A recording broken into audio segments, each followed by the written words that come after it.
The most powerful man on earth once sat in a freezing army tent, surrounded by plague and war, and wrote himself a private note.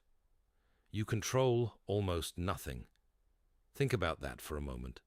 Marcus Aurelius commanded legions. He could move currencies with a signature. 50 million people lived or died, prospered or starved, under decisions he made before breakfast, and the journal he kept at night, a journal he never meant another human being to read, keeps circling back to one quiet confession, written and rewritten in the dark. None of it was really his. Not the empire, not the war, not the bodies of the people he loved. If the Emperor of Rome needed that reminder every single night, written in his own hand by candlelight on the edge of a battlefield, what makes you think you can skip it? I want to suggest something to you tonight, and I want you to test it against your own life as we go. Almost all of your suffering, the tension in your shoulders right now, the conversation you replayed 3 times today, the email you've checked for and not received, almost all of it comes from a filing error. Somewhere in your mind there is a folder marked "Mine to Manage," and you have been stuffing it with things that were never yours, other people's opinions, outcomes you've already done everything to influence, the past which doesn't take edits, and because the folder says "Mine," your mind keeps working on its contents, at your desk, in the shower, at 2 in the morning, burning real fuel on problems your effort cannot touch. The Stoics had a name for the fix, and it's deceptively simple. They said every situation in life divides cleanly into 2 categories: what is up to you and what is not.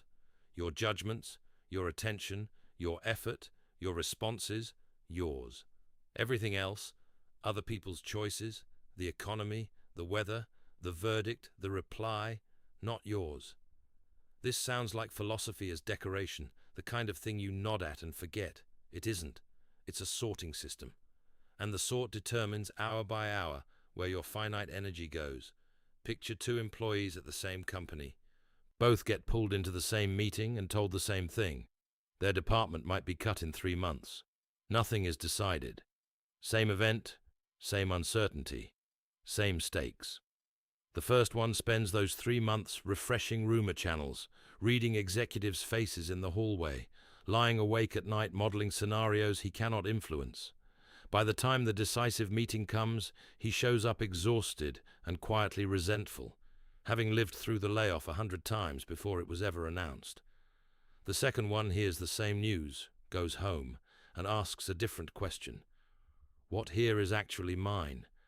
The company's decision, not hers. Her readiness, entirely hers. So she spends the same 3 months sharpening her skills, quietly taking interviews, banking an extra paycheck. The difference between them is not optimism. It's not temperament. It's filing. One of them had power the whole time. Only one of them used it. So here is the first thing I'll ask of you, and it costs nothing. Before you react to anything stressful, before the spiral gets its first rotation, ask one question, out loud or on paper. Is this mine? If your actions can change it directly, it's yours, and you'll know exactly what to do, because action is always specific. If your actions can't change it, it gets refiled, and your only job becomes your response to it. Now, you might be thinking, easy for a philosopher to say, easy for someone who's never had real stakes, which is exactly why Marcus Aurelius matters, because he is the strongest possible test case this idea will ever get. If control were ever going to work as a life strategy, if enough power, enough money, enough authority could finally put life on a leash, it would have worked for him. He had more leverage than anyone alive, and he watched it fail in slow motion at the highest level imaginable. Consider the actual texture of his reign, not the marble statue version. A plague swept through the empire and burned for years. Historians think it killed millions, including people who sat at his own table. He was the most powerful man in the world, and he could not make a fever break. The wars on the Danube frontier dragged on for over a decade. He spent his last years not in a palace but in camps, in mud, in cold. And then the cut that went deepest. His most trusted general, Avidius Cassius, a man he had elevated and relied on, heard a false rumor that Marcus had died and declared himself emperor. Betrayal from inside the family of his command, triggered by a rumor that wasn't even true. Marcus could order an execution with a single word. He could not order a friend's loyalty to hold. He could not order the rain to stop or the plague to pass over his house. The journals he left behind weren't literature. They were a battlefield tool, a man with nearly infinite external power, rehearsing every night the only power that never failed him, the power over his own judgments. Let that close a door for you. If some part of you still believes that the next level of leverage, the promotion, the money, the status, the authority, will finally put your life under control, understand that the man with maximum leverage ran the experiment to its end and concluded it doesn't. The skill you actually need is internal, and it can be built at whatever level of power you currently hold. In fact, it's easier to build now, while the stakes are human-sized, and you need to build it, because trying to control the uncontrollable is not a neutral habit. It's not just wasted motion. It actively costs you, and the cost compounds. Here's the mechanism. Your mind treats an unsolved problem as an open loop, a file that can't be closed, and it keeps returning to open files, checking them, turning them over, looking for the action that will close them. That's a brilliant feature when the problem is solvable. When the problem is not solvable by you, the loop just spins, and psychologists have a name for the spinning: rumination. And rumination has a well-documented bill attached. It reliably predicts worse mood, worse sleep, and worse decisions, while producing exactly zero change in the outcome. You pay full price and receive nothing. Let me show you what the bill looks like on an ordinary afternoon. You send an important message to a boss, a client, someone you're seeing, and the reply doesn't come. From that moment, 2 clocks start running. The first clock is the real one, the one out there in the world. On that clock, the other person is in a meeting, then in another meeting, then dealing with their kid's school calling, and they will answer at 4 p.m., and nothing you do, nothing, moves that hand by a single minute. The second clock is the one in your head, and that clock you check 40 times. Each check takes maybe 10 seconds, but each check generates a fresh interpretation, and the interpretations are never neutral. They're angry. They're ignoring me. I came on too strong. I shouldn't have used that word. They've shown it to someone else, and they're both deciding what to do about me. Notice what's happening. Each interpretation arrives with a small jolt of the same chemistry a real rejection would produce. Your body can't fully tell the difference between an imagined verdict and a delivered one. So by 4 p.m., when the reply finally lands, warm, ordinary, completely fine, you have already metabolized 12 rejections that never existed. One real reply, 12 imaginary ones. And the imaginary ones were the expensive ones, because they came with cortisol and a clenched jaw, and an afternoon of work you did badly because half your attention was standing at a window, watching for a verdict. This isn't speculation about how worry works. Researchers at Penn State actually had chronic worriers keep diaries, write down each specific fear as it arose, then track what really happened. Across the study, roughly 91% of the worries they logged simply never came true, 9 out of 10. And of the few that did materialize, most turned out better than feared, or the person handled them more easily than they'd predicted. Sit with that ratio for a second. 9 out of 10 of the futures you're suffering through in advance will never arrive. But you paid the tax on all of them anyway, paid it in sleep, in presence, in the quality of your attention for the people in the room with you. I once knew a woman waiting on biopsy results. 5 days, the lab said. She told me afterward that on the second day she caught herself doing something strange, rehearsing the phone call, practicing her calm voice for news she hadn't received about a condition she might not have. And she said a sentence stopped her cold, a sentence she half remembered from somewhere. The result already exists. The slide was under the microscope. The answer was sitting in a file in a building across town. Her worry was not data collection. It was not preparation. It was rent. Rent paid daily on a property she didn't own. So she made a deal with herself. The phone got checked twice a day, morning and evening, and the rest of each day was spent on what was hers. She cooked, she walked, she finished a project she'd been avoiding for a year. The result, when it came, was benign. But here's the part she emphasized. Even if it hadn't been, those 5 days were going to be the same 5 days. The only question was whether she lived them or spent them rehearsing. So learn to notice the physical signature of control seeking, because it always has one. Checking, refreshing, rehearsing, scanning faces, rereading the sent message. Each of those gestures is a tax payment on an outcome you don't own. When you catch your thumb hovering over the refresh, name it. This is rent on someone else's property. And redirect your hands, literally your hands, to anything that is yours. The dishes, the next paragraph, the phone call you've actually been avoiding. The relief isn't in the distraction. The relief is in the refiling. Now I can hear the objection forming because it's the right objection. Doesn't this make you passive? If outcomes aren't yours, why try at all? And this is where the Stoics were smarter than the caricature, because their answer wasn't resignation. It was a redefinition of success, so precise that it sits entirely inside your control. And they used an archer to explain it. Watch what the archer actually governs. His training over years, his stance this morning, his breath, the draw, the anchor, the release. Every one of those is his. But the instant the arrow leaves the string, a gust of wind owns it. A bird, a tremor in the earth, the target's owner moving it a hand's width. So the wise archer's goal was never hit the target. It was release the best possible shot. He wants to hit it. Of course he does. That's why he trains. But his success was determined the moment the string left his fingers.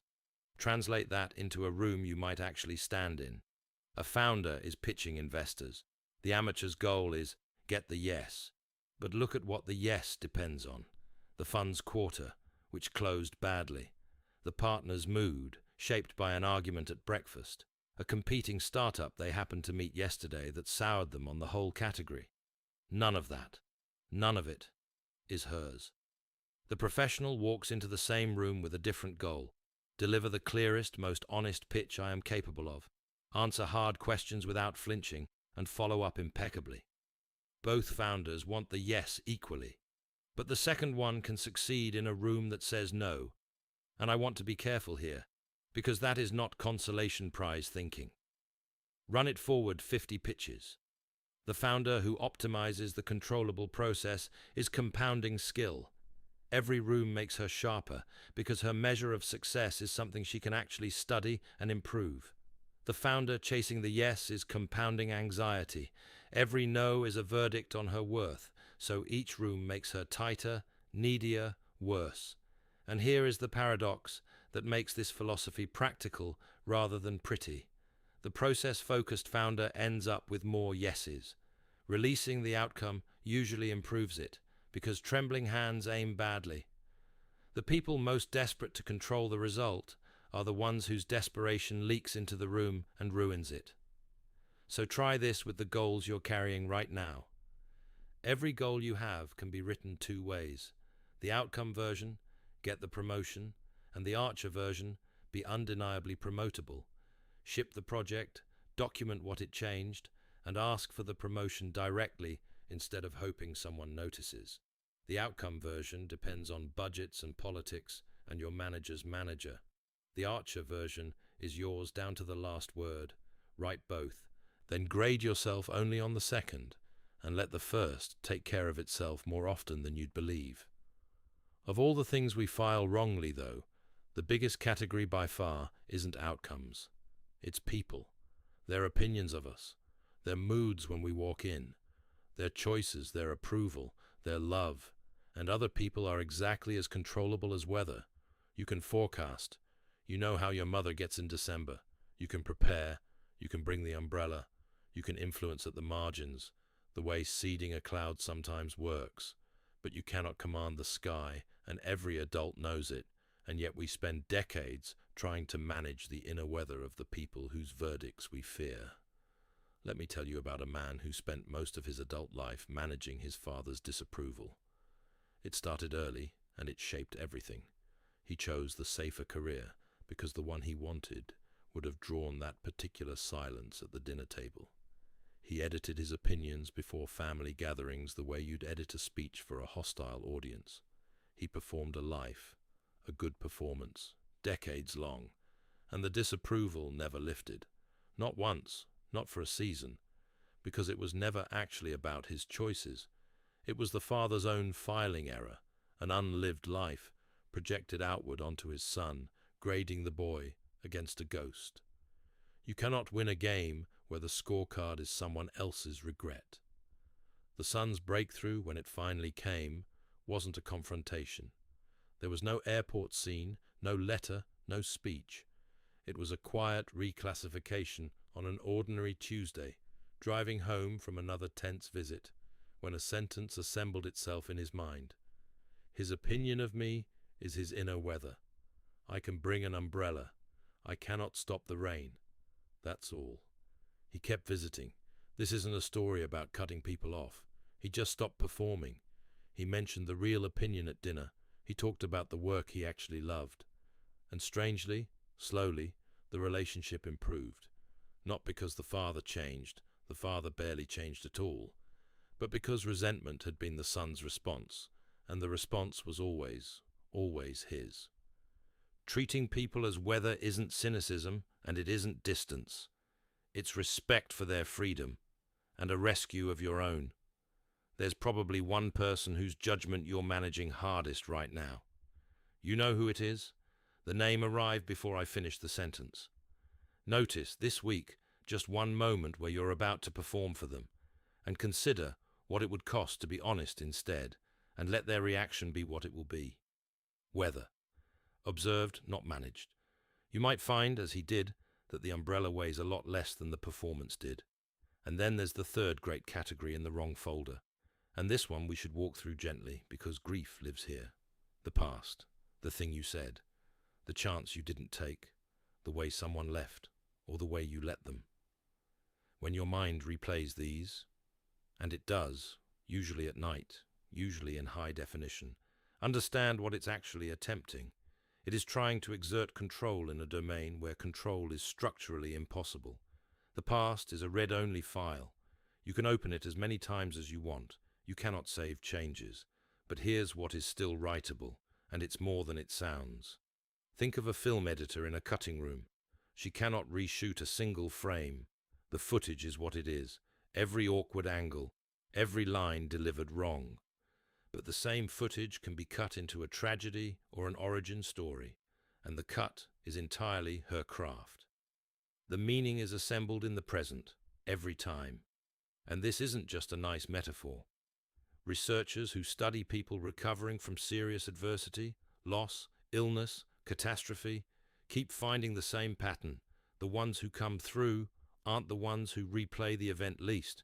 They're the ones who, at some point, stop interrogating why did this happen to me and shift to what does this make possible now. Watch the mechanics of that shift. The first question is addressed to the past, and the past doesn't answer. It's read only. The second question is addressed to the present, and the present always answers because the present is where your hands are. Marcus knew this territory better than almost anyone. He buried multiple children. Even in Rome, where death came early and often, that grief was understood as crushing, and he still rose the mornings after to hold court, to hear cases, to do the work in front of him, not because he felt nothing.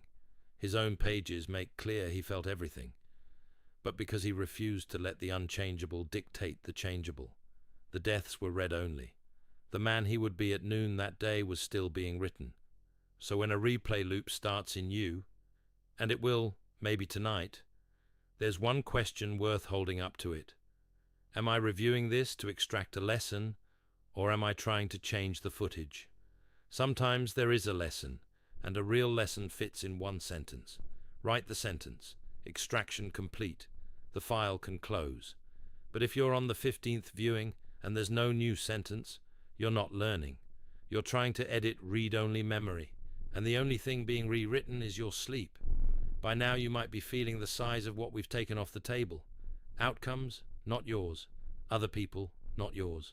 The past, sealed. Even your reputation, even your health in the deepest sense, can be touched by things you don't govern. And what's left sounds insultingly small. Your judgments, your attention, your effort, your response. 4 things. That's the inventory. The Stoic claim, and the reason this philosophy outlived the empire that produced it, outlived 2,000 years of kingdoms that bet everything on external control, is that this small remainder is not a consolation. It is the control panel for everything else. Picture a pilot in heavy turbulence. The storm is enormous, wind shear, lightning, a sky full of other aircraft, and she controls none of it. Not 1 cubic meter of that weather answers to her. Her actual domain is a panel of levers and dials in a cockpit you could cross in 1 step. And yet that tiny panel, operated calmly, in the right order, is the entire difference between landing and not landing. Nobody calls a pilot powerless because she can't command the storm. Her power was never supposed to be over the storm. It was over the panel, and the panel is connected to more than it looks. Now bring it down out of the sky, because this is really a story about kitchens and Tuesday mornings. A single mother, mid-30s, rebuilding after a divorce she did not choose and could not stop. Look honestly at her situation through the lens we've built. The settlement, in the hands of lawyers and a judge. Her ex's behavior, his new version of events, the way he talks about her to the kids on his weekends, not hers, and never will be. What mutual friends decide to believe. Weather. The first months, she ran the loops we all run, drafted confrontation texts she didn't send, and some she did, scrolled his photos at 1 in the morning to read the captions like evidence, lay awake relitigating conversations from years ago in a courtroom that existed only in her head. She was paying every tax we've named, all at once, and the exhaustion showed up everywhere. In her patience with the kids, in her work, in her face. The turn came when she got ruthless about her cockpit and noticed how unglamorous the panel actually is. What time she gets up, hers. So she set it for 6 before the kids, because 10 quiet minutes with coffee changed the slope of the whole day. What she eats, hers. So she cooked real food again, partly because it was the one part of the day with a beginning, a middle, and a finished result. Whether her hands picked up the phone to call the lawyer with a specific question or picked up the phone to scroll, hers, and she learned to feel the difference in the first second of reaching. The tone she used with her kids at bedtime on the nights when the day had been full of bad news. Hers, maybe the most hers of anything, and she decided that whatever the lawyers did that week, the kids' last 5 minutes of the day would be calm. None of these moves was dramatic. Not one would make a film. 18 months of operating only the panel, and her life was unrecognizable. Not because the storm cooperated. The storm did what storms do, and some of it is still out there. But the panel was always connected to more than it looked. The early mornings became a body that slept again. The cooking became health. The lawyer calls became a settled case. The bedtime tone became kids who felt safe in at least one of their 2 houses. 4 small levers, pulled daily, moved everything the storm was supposed to have flattened. A man I knew kept a version of that panel on a card, an index card, soft at the corners from his pocket, 4 words down the left side in pencil. Judgment, attention, effort, response.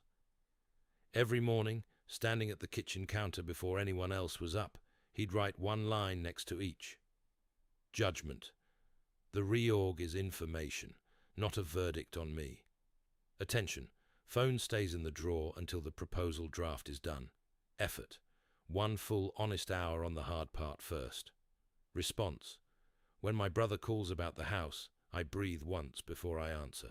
4 levers, 4 sentences, 90 seconds with the pencil. He didn't do it because mornings were calm. He did it because they weren't. Because, as he put it, the mind refiles things wrongly overnight, every night, and if he skipped the sort, by 10 a.m., he'd be managing the company's decisions and his brother's temper and the past, and neglecting the only four things that were ever actually his. The card never made his life easy. It made it his. And that's the part to hold on to as we near the end. This only works as a practice, repeated, because the sorting never becomes permanent. Marcus wrote himself the same handful of reminders for a decade. The same ideas circled again and again in that tent. The most disciplined mind we have on record could not file things correctly once and be done. Neither will you. The goal is not to reach a state where nothing lands in the wrong folder. The goal is to get fast, to catch the misfiling in minutes instead of months, until calm stops being something you chase and becomes a byproduct of good sorting. So here is the one piece of homework I'll actually give you, and it's tonight. Before bed, take a page and draw a line down the middle. Left column, everything currently occupying your mind. All of it, the big dreads and the stupid small ones, no editing. Then go down the list and mark each item M or NM. Mine or not mine. For every M, write the single next action. One concrete thing your hands can do tomorrow. For every NM, write the response you would choose if the worst version actually happened. That last part isn't pessimism. The Stoics rehearsed misfortune the way airlines run safety drills. Not because the crash is likely, but so that the real event, if it ever comes, meets a prepared mind instead of a surprised one. I'll warn you about the first night. The list will be long, and most of it will be marked NM, and that is not a failure. That's the diagnosis. That's you seeing, in your own handwriting, how much of the bag you've been carrying was never yours to carry. Most people who keep at this find the list shrinking within a couple of weeks, not because life got simpler, but because the sorting started happening in real time, in the moment, before things got heavy enough to need a page. Go back to the tent on the Danube one last time. It's late. The lamp is low. The most powerful man alive is writing sentences nobody will ever see. He believed that completely. He never published the journal, never titled it, never knew that you and I would be sitting with his words on a dark commute 2,000 years later. He surrendered that outcome entirely. It was, by his own system, never his. And here is the quiet joke history played. The empire he managed is gone. The legions, the borders, the currencies, every lever of external control, dust. The private practice he kept in that tent is the only part of his world still standing, still working, still doing its job tonight, in you. Rome fell. The sorting survived. You don't get to choose the storm. Nobody ever has. Not you, not the emperor.